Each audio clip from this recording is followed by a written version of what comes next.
હું કેતા હતા મેડમ તમે ना कार वाला ते ना थार वाला ऐस दिल ते राज करता है ट्रैक्टर वाला જઈ લે એ સોરા કરહનિયા એ ગાંડીના પેટના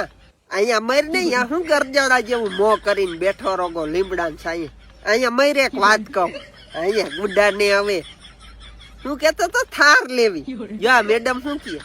ના કાર વાળા ના થાર વાળા આ દિલ ઉપર રાજ કરે કે ખાલી ટ્રેક્ટર વાળા કે દીનો કંખો ભમરારી ના પેટ ના કે થાર નું રેવા દે ને લઈ લે આવું એક સોનાલિકા નવું ના લે તો મહિજા પે જૂનું લઈ લે ગોબાવવા થાહે બે ને બૈડું માં ખાઈતરું માં નાખ્યું પણ તારી હગાઈતા થઈ જાય ભમરારી ના મને બીખે તું આમને મરી જાય તારી હગાઈ નહીં થાય બીજું તા ઠીક એટલે લઈ લે ટ્રેક્ટર લઈ લે એટલે એક આવું કઈ જડી જાય નામી મજાનું એ હે ને વિવાહ થઈ જાય રોટલા કાઢવા વાળી આવી જાય બીજું કઈ નહીં નકર તું હે ને ગામ આખાના જ રોટલા તોડી ભમરારી ના પેટ ના